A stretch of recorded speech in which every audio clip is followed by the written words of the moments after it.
সামনে থাকে না, কি থাকে? তিতুমির হলো বাঁশের কেল্লা বানিয়েছিলেন এবং ইংরেজদের বিরুদ্ধে যুদ্ধ করেছেন।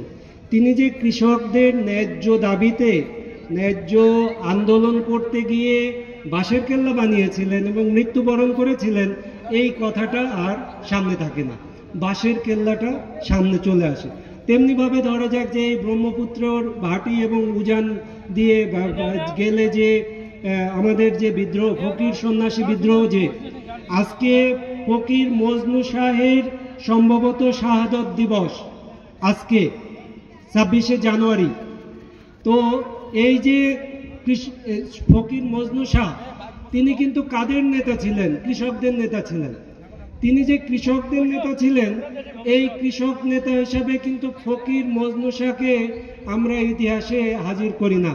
তিনি কি করি? আমরা বলি যে এটা হলো যে ফকির সন্ন্যাসীদের আন্দোলন হয়েছে। তিনি কৃষকদের আন্দোলন করেছেন, কৃষকদের ন্যায্য দাবি, তার ভূমির প্রতি সে কোন ফসল চাষ করবে, কিভাবে চাষ করবে, বিক্রি করবে কিভাবে, এই অধিকারের দাবিতে সে আন্দোলন করেছে। এইটা আর আমাদের সামনে থাকে না। তেমনিভাবে এই রাষ্ট্র যখন তৈরি হয়েছে, সে ক্রমাগতভাবে এই রাষ্ট্রের যত সম্পদ উৎপাদন হয়, সেই সম্পদের মধ্যে কৃষির অংশ কতখানি, এইখানে সে ক্রমাগতভাবে ফাঁকি দেয়। সে ফাঁকি দিয়ে দেখায় যে কৃষির ভূমিকা এখানে খুব কম। এই ফাঁকি দেওয়ার শুরুটা সবচেয়ে বেশি তৈরি হয়েছে 1990 সাল থেকে, যখন আমরা 90-এর গণ অভ্যুত্থান করলাম এবং তারপরে নতুন একটা সরকার গঠন করলাম। তারপর থেকে আমাদের এইখানে কৃষি যে অর্থনীতির মধ্যে সবচেয়ে কম অবদান রাখে, এইটা ক্রমাগতভাবে দেখানোর চেষ্টা করা হয়েছে এবং এখনো দেখানোর চেষ্টা করা হয়।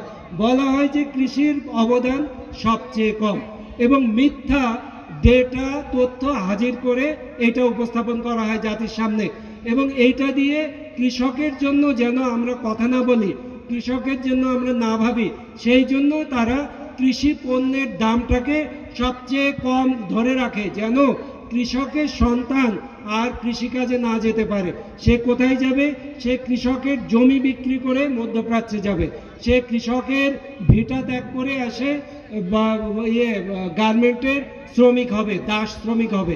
এই যে প্রচেষ্টা রাষ্ট্রের মধ্যে আছে, এইখানে যেন কথা না তৈরি হতে পারে, সেই জন্য এত বড় গণ অভ্যুত্থানের পরও, আমাদের কৃষকের শ্রমিকের হাজার সন্তান জীবন দেওয়ার পরও, সহস্র সহস্র মানুষ আহত হওয়ার পরেও দেখা যাচ্ছে যে কৃষকের কোনো আওয়াজ নাই, কৃষকের পক্ষ থেকে কোনো কথা নাই। সেই জন্য আমাদের কৃষকদের হয়ে আজ সামনে আসতে হয়েছে। আমরা চাই আজকে যে চিলমারিতে যে আয়োজন হলো, এই আয়োজন সারা দেশে ছড়িয়ে পড়বে এবং উত্তরবঙ্গের যে বঞ্চনা যেটা তৈরি হয়েছে 71-এর পর থেকে, পুরা উত্তরবঙ্গ স্বাধীনতার পর পশ্চিম পাকিস্তান এবং পূর্ব পাকিস্তান যেমন বৈষম্যের শিকার হয়েছে, 71-এর পর উত্তরবঙ্গ তেমনিভাবে বৈষম্যের শিকার হয়েছে। এই বৈষম্য থেকে উত্তরবঙ্গকে মুক্ত করতে হবে এবং এই মুক্ত করতে হলে সারা দেশের কৃষকের একত্রে হয়ে আওয়াজ তুলতে হবে। আমি আশা করি সেই আওয়াজ আগামীর বাংলাদেশে আসবে এবং আগামীর বাংলাদেশ নিশ্চয় একটা নতুন বাংলাদেশে পৌঁছাবে এবং সেই জন্যই 24-এর এই আত্মদান, সেই জন্যই আমাদের সন্তানদের এত আত্মত্যাগ। আশা করি ইনশাল্লাহ সফল হবে। সবাইকে অসংখ্য ধন্যবাদ।